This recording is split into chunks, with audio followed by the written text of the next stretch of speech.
2 days, the worst 2 days of the Dow of the year? I would think so. I mean, we've been waiting for it. We've also been waiting for Chairman to speak. So we've gotten that. Now there's really nothing to look forward to except for earnings. People think earnings are going to be a little bit lackluster. Europe's still a mess. So what do you have to look forward to? But does that make the U.S. more attractive than anywhere else in the world right now? That was the story. But the problem is, was the U.S. propped up by Ben Bernanke, or was it real substantive, fundamental bullishness? So we're starting to see that it was just about Ben Bernanke for now. So we have to feel incredible toll. I mean, the housing would have you believe otherwise. Just Billy said today would have you believe otherwise. But housing will rely on rates. ISM numbers have been weaker. So there hasn't been a lot to, if you look at some of the revenue, we've seen some revenue misses. So there hasn't been things that you really substantive. On housing, there's a difference between profitability of housing and a housing recovery. Housing stocks can fall because they may not be able to make abnormal profits.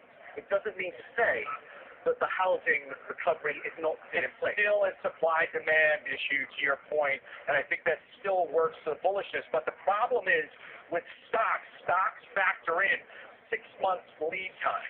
So we're factoring in the profitability of these companies. Let me complacency there. We're only 5% from the S&P high. Right. Is there too much complacency out there? I do think that. And when you see, David, when you see a little bit of a sell-off, it feels like we're down 5-10% on days when we're down 1%.